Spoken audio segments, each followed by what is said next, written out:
Welcome back. If you're targeting an absolute top tier international university, the National University of Singapore or NUS is likely top on your list. Of late, NUS is no longer the safety net for Ivy League or Oxford Cambridge rejects. It is now ranked 8th globally in the QS World Ranking universities, placing it ahead of many US and UK elites. But getting in is tough. It demands more than just perfect grades. I'm Jayasurya, founder of Project Ivy. Today, I'm pulling back the curtains on the NUS admission process, detailing the unique academic culture, the flexible curriculum, competitive programs, admission requirements, and specific application requirements for Indian students from CBSE, ICSE, state boards, Ivy, and A-level. I hope all this information will help you craft a strong application strategy. So let's dive in. To understand NUS, you have to first understand its trajectory. It was established in its present form in 1980 through merger of the University of Singapore and Nanyang University. But the NUS you see today is an aggressive, deliberate push over the last 2 decades to become a research-intensive, comprehensive university. This isn't just marketing jargon, it means that their curriculum is heavily influenced by active research. Whether you study engineering, economics, or life sciences, you're taught by faculty who are publishing in the world's top journals. Here's an important application strategy number 1. When you're filling the extracurriculars or achievement section, highlight those experiences that showcase strong intellectual curiosity, like independent research or projects or intensive online courses, Olympiads, etc. that go beyond the classroom and grades and show some sort of research inclination to align with the university's culture. Now, let's understand NUS's latest curriculum. One of the fantastic things about NUS is, although being a large university, it has overhauled its entire curriculum over the last 5 years as corporates and academia are demanding students with interdisciplinary skills and global exposure. One example in this is it has merged the College of Design and College of Engineering into a single department. The advantage of this is students from both design and engineering departments follow a common curriculum in their initial years, where there's a lot of interdisciplinary knowledge exchange. A great outcome of this is we'll have engineering graduates with design thinking skills and design graduates with strong technology influence. The new interdisciplinary curriculum has 3 components. Common curriculum, where you're taught foundational skills like digital literacy, critical thinking skills. The next is major related requirements, where you pursue courses related to your core major.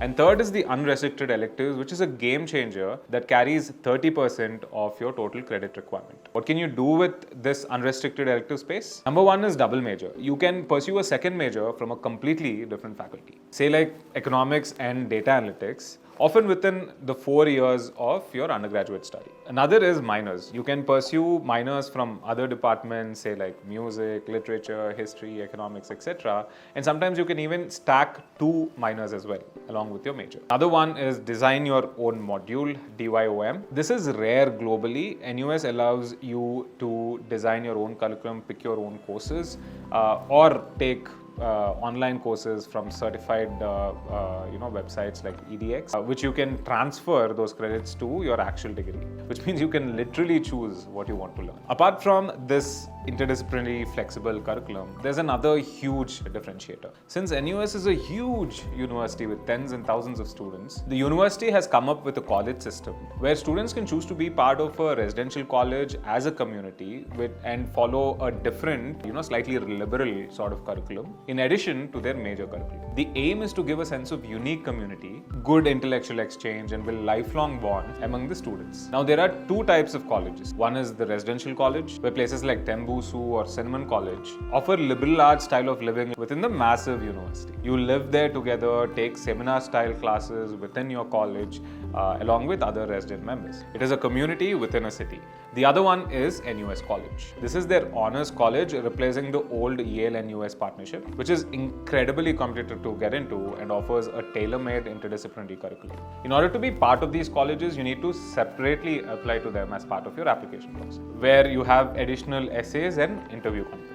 Now, here's a crucial application strategy number 2. It is very important to understand their new curriculum style and the whole college system because NUS today wants to attract students who are interdisciplinary thinkers. They want kids who have diverse interests which they want to explore in college, not just have a rigid fixed outlook. That's why it's very important to showcase this while filling up certain sections of your applications. Now, coming to majors, NUS has a massive set of undergrad majors you can apply to. But what are the international students actually targeting? First up is the most popular School of Computing. This is arguably the most competitive faculty right now. Programs like computer science and information systems are incredibly oversubscribed. If you want to get into this program, your math scores need to be near perfect. Another one is the NUS Business School. BBA program is the hot favorite. It is case study heavy and deeply connected to Singapore's finance hub. Another one is the College of Design and Engineering, CDE, a powerhouse in traditional engineering and design programs. Here, instead of just choosing the traditional engineering programs, try to get into niche programs such as the infrastructure and project management or biomedical engineering, which increase your chances of getting in. Now, there are some hidden gems and new departments on campus. First up is the College of Humanities and Sciences. This is a huge recent shift. It merges the Faculty of Arts and Social Sciences with the Faculty of Science. Admission majors are really broad-based. You enter the CS department first and then declare your majors, like math, data science, environmental science, or physics. This reduces the pressure of actually committing to a narrow track immediately. The Department of Nursing and Pharmacy, often overlooked by international applicants, but have incredibly high employability in the Singapore's healthcare sector. Here's another application strategy, number 3. You don't have to follow the herd and pick the majors that are most in demand, like CS or purely career-focused degrees like BBA and finance. You can pick offbeat majors that will allow you to explore new domain while also using the electives to specialize in courses that are career-focused and rigorous. This way, your chances of getting in improve while you learn new skills and gain in-demand skills by using the flexibility of the curriculum. Now, finally, let's go over to admissions into NUS. Let's talk about grades. This is where most applicants get confused. NUS assesses based on your 12th grade performance and does not give conditional offers based on predicted grades. Here's the benchmark for a competitive Indian applicant. For Class 12 CBSE and ISC, they are looking at a minimum of 95 to 98%. For top tier courses like computer science or engineering. For humanities, sciences, and a few offbeat courses, it's 90 to 95%. That score might get you in, but it gets competitive. Here's an important note. They look at subjects. If you want to get into engineering, your math and physics need to be 95 plus. Coming to state boards, NUS has always been statistically tough on them. You generally need to be in the very top percentile, often 98% plus, to compete with the standardized rigor of CBSE or ISC. They also require to write advanced placement tests or APs in subjects related to your majors. Coming to IB diploma, you need at least a 39 out of 45 for general courses. For competitive majors, aim 43, 44 kind of score. For A levels, you need a minimum of 3 A's or A star AA kind of qualification. And here's a critical note for A level students. You need to give the February-March series and not the May-June series, because by the time you get results for May-June series, your NUS has already given their admissions out. So you won't qualify for that year's intake. If at all you are giving the May-June series, you need to write APs, at least 5 APs along with SATs to get qualified for admissions at NUS. Next up is standardized testing, SAT or ACT. Does NUS require SAT? The simple answer is no. It is optional, but there is a slight bit of nuance to this. If you're from Indian boards, CBSE or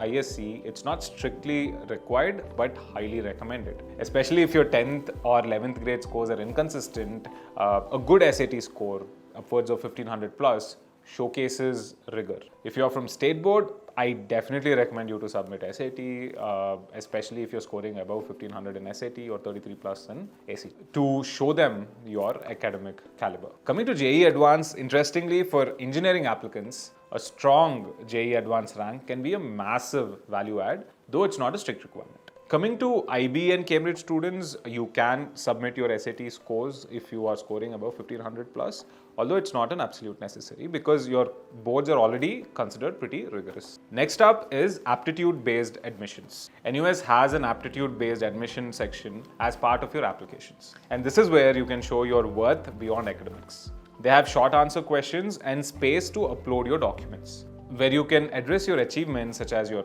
international Olympiads, national sports, strong leadership or community-based activities, etc. This helps especially if your grades are missing their internal cutoffs slightly. Moving on to tuition fees.